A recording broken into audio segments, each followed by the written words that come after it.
வணக்கம். கலைஞர் மகளிர் உரிமை தொகை பொறுத்த வரைக்கும் இப்போதைக்கு ஆங்காங்கே நடைபெற்று கொண்டு இருக்கக்கூடிய உங்களுடன் ஸ்டாலின் திட்டம் முகாம் மூலியமாக எல்லாரும் அப்ளை பண்ணிட்டு இருக்காங்க.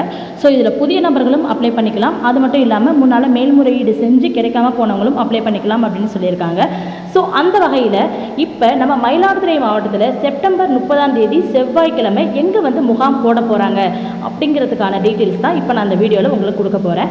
அது மட்டும் இல்லை, நீங்களும் உங்கள் மாவட்டத்தில் உங்கள் ஏரியாவில் எங்கெல்லாம் முகாம் போடுறாங்க, அந்தந்த டைமில் எங்கெல்லாம் முகாம் போடப்பட்டிருக்குன்னு நீங்கள் தெரிஞ்சுக்கணும் அப்படின்னா டிஸ்கிரிப்ஷனில் லிங்க் கொடுத்துருக்கேன். நீங்களே உங்கள் மொபைலில் ஜஸ்ட் அந்த லிங்கை மட்டும் டச் பண்ணி உள்ளே போயிட்டு உங்கள் டிஸ்ட்ரிக்டை செலக்ட் பண்ணிவிட்டு டிஸ்ட்ரிக்டில் உங்கள் ஏரியாவில் எங்கே முகாம் போடுறாங்கன்னு நீங்களே தெரிஞ்சுக்க முடியும். ஓகேவா? இப்போ நம்ம மயிலாடுதுறை மாவட்டத்தில் பார்த்தீங்கன்னா மயிலாடுதுறை வட்டாரத்தில் ஆனந்த தாண்டவபுரம் ஏரியாவில் இருக்கக்கூடிய ONGC திடலில் ஒரு முகாம் போடுறாங்க. At the same time Kuthalam வட்டாரத்தில் மேக்கிரிமங்கலத்தில் இருக்கக்கூடிய அறிஞர் அண்ணா திருமண மண்டபத்தில் இன்னொரு முகாம் போடப்படுது அதே டேட்டில். நெக்ஸ்ட் பார்த்தீங்கன்னா செம்னார் கோயில் வட்டாரத்தில் இருக்கக்கூடிய, அதாவது ஆறுபாதியில் இருக்கக்கூடிய நாடார் உறவின் முறை சங்க திருமண மண்டபம், இந்த ஏரியாவில் ஒரு முகாம் போடுறாங்க.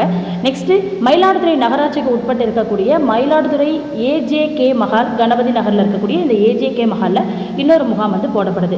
ஸோ செப்டம்பர் 30 பார்த்தீங்கன்னா இந்த 4 இடங்கள்லையும் நம்ம மயிலாடுதுறை மாவட்டத்தில் முகாம் நடைபெற இருக்குது.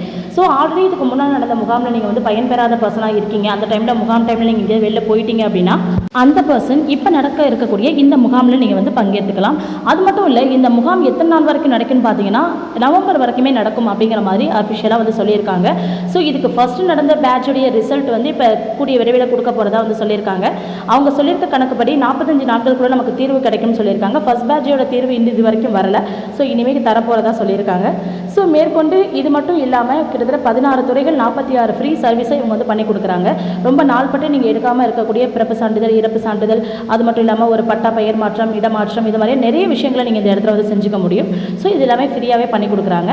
ஸோ இந்த முகாமை பயன்படுத்தி உங்களுடைய சர்வீசஸ் மொத்தம் 46 சர்வீசஸ் என்ன அப்படிங்கிறதையும் நான் ஒரு வீடியோ மேக் பண்ணியிருக்கேன். அதையும் டிஸ்கிரிப்ஷனில் லிங்க் கொடுக்குறேன். நீங்கள் பொறுமையாக உட்காந்து என்னென்ன சர்வீஸ் அப்படிங்கிறத நீங்கள் தெரிஞ்சுக்கலாம். ஓகேவா?